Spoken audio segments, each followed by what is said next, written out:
반갑습니다. RS입니다. 나스닥은 메타의 폭등에 힘입어 무려 2.43%나 폭등했습니다. 물가 관련 지표는 안 좋게 나왔고 GDP도 예상치보다 훨씬 낮은 1.1%를 기록했습니다.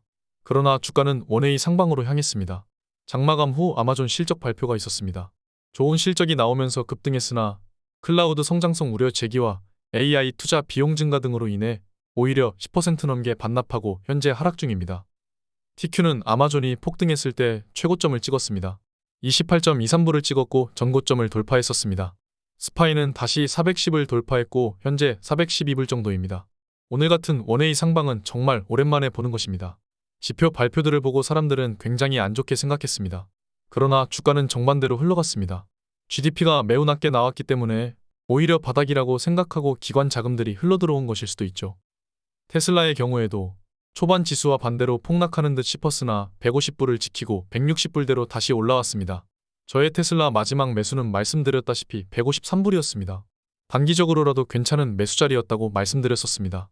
데드캔일지라도 더 좋은 지점에서 더 잘 사야 합니다. 멤버십에서 계속 말씀드리겠습니다. 실적 발표가 좋게 나온 메타는 벌써 240불 가까이 됐습니다. 100불 언저리까지 하락하고 짐 크라이머가 메타에 대해 통안에 눈물을 흘릴 때에 2배 이상 상승했습니다. 참 아이러니합니다.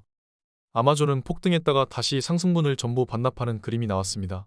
EPS와 매출이 어닝비트했지만 클라우드가 약간 부진한 모습을 보였고 가이던스도 예상치보다 낮은 범위에 있기 때문에 다시 폭락을 시킨 것이죠. 실적 발표보다도 가이던스에 대한 내용이 더 중요한 것입니다. 어제 가장 큰 이슈는 바로 GDP 발표입니다. 이번 분기는 전기보다 훨씬 하락한 모습입니다. 정말 경기가 침체하고 있다는 것이 체감될 만큼의 하락입니다. 지금은 어찌 보면 경기 침체의 그 중간이 아닌가 생각이 듭니다. 주가는 경기 침체를 선행하게 되어 있습니다. 만약 지금이 경기의 최저점이라면 저번 10월 바닥이 진짜 바닥이었다는 것이죠. 그러나 경기는 하강하지만 물가는 여전히 높은 수준을 나타냈습니다. 이는 스태그플레이션이라고 할 수 있는 것이죠. 이번 금리 인상은 거의 확실시 되었습니다. 1, 4분기 PCE와 근원 PCE 물가 지수가 모두 상승했기 때문입니다. 연준은 다음 주에 FOMC 회의에서 금리를 올릴 것입니다. 지금은 빅테크들이 증시 전체를 이끌고 있다고 해도 과언이 아닙니다.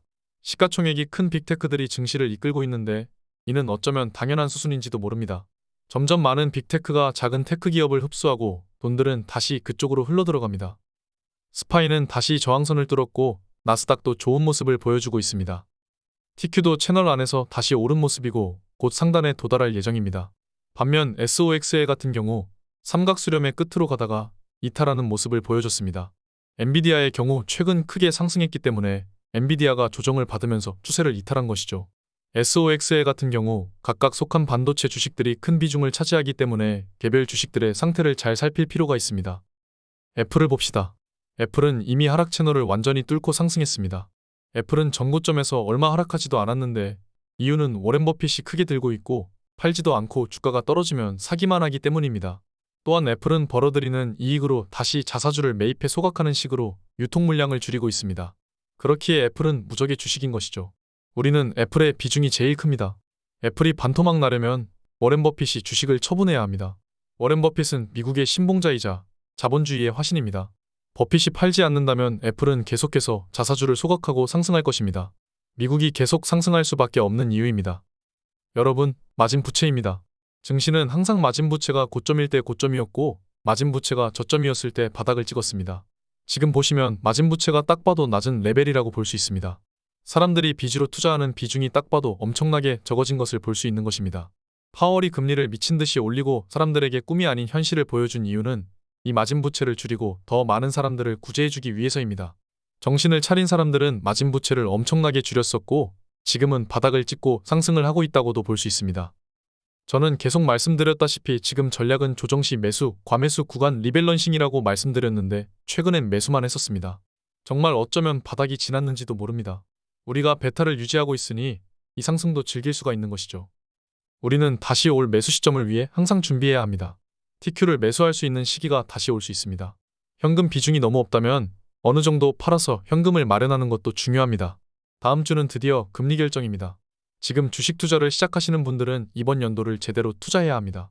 시드를 저와 함께 잘 심어봅시다. 이번 주도 고생 많으셨습니다. 오늘 여기까지 하겠습니다. 감사합니다. 지금까지 목숨 걸고 레버리지와 테슬라 투자하는 RS 미국 주식이었습니다. 감사합니다.